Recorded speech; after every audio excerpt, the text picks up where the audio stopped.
So welcome to EricksonGuitar.net, and today we're going to look at getting you started with two-hand tapping.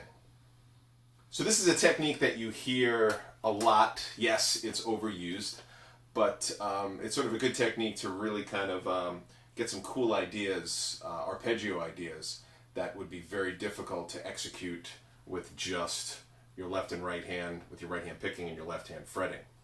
So if you're just starting with two-handed tapping, one of the things I would recommend is to just get a good sound doing it on one string with triplets. You might want to choose the 12th fret as your tapping note and just practice pulling off to an open string.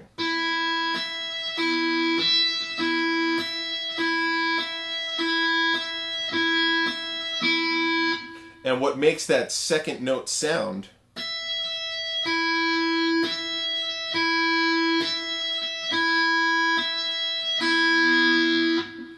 is literally my index finger actually hitting that string, articulating that string to make the open note sound. So what we're going to do is now put our first finger on the 5th fret, and we're going to articulate that note by tapping. Doing that little tap, flick, pull off. Then put your fingers, left hand fingers at the 5th fret and the 8th fret, and then you're going to get this A minor triplet.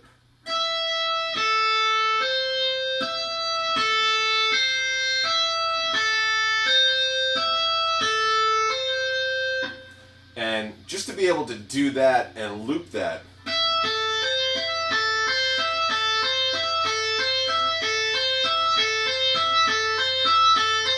again, keeping it very rhythmic. You don't want to lose that triplet pulse.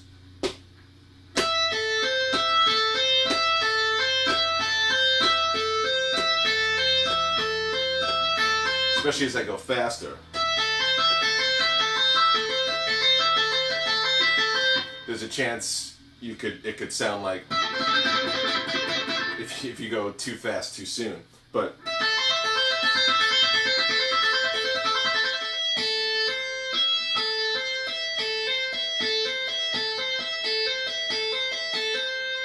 so that's where I would start as far as tapping goes. Then you could take that down to, let's say, the B string by playing the same frets.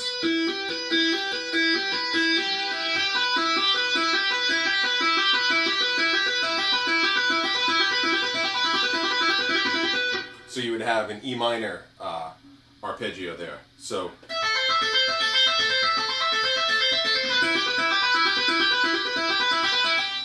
now, one of the keys to this technique and making it really sound clean is the way I grip the neck.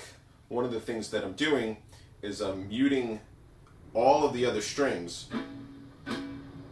that I'm not tapping or I'm not articulating. So when I do all these other strings are quiet because with my right hand I'm actually gripping the neck and muting it, so that way I don't get this.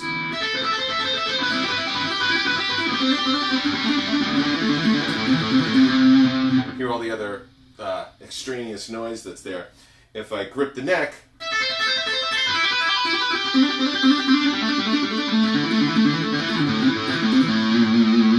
I'm just getting the sounds, the strings that I want, the notes that I want. I'm not getting any of that extra sound, especially if you're playing with any kind of gain or overdrive. When I go to the 3rd string, I'm going to change my shape a little bit and go to the 4th fret and the 7th fret and tap the 12th fret. So I'm going to get, and that is arpeggiates a G major triad. Then I'm going to do the same thing on the 4th string, and I get a D major.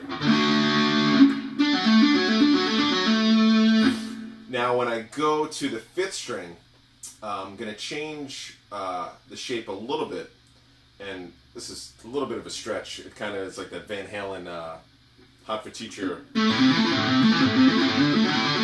stretch. I'm going to go 3rd fret, 7th fret, and tap on the 12.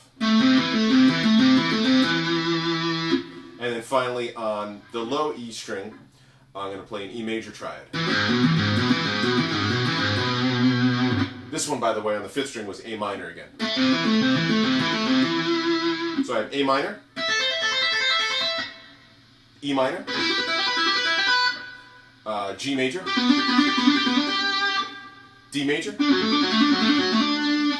A minor, and E major.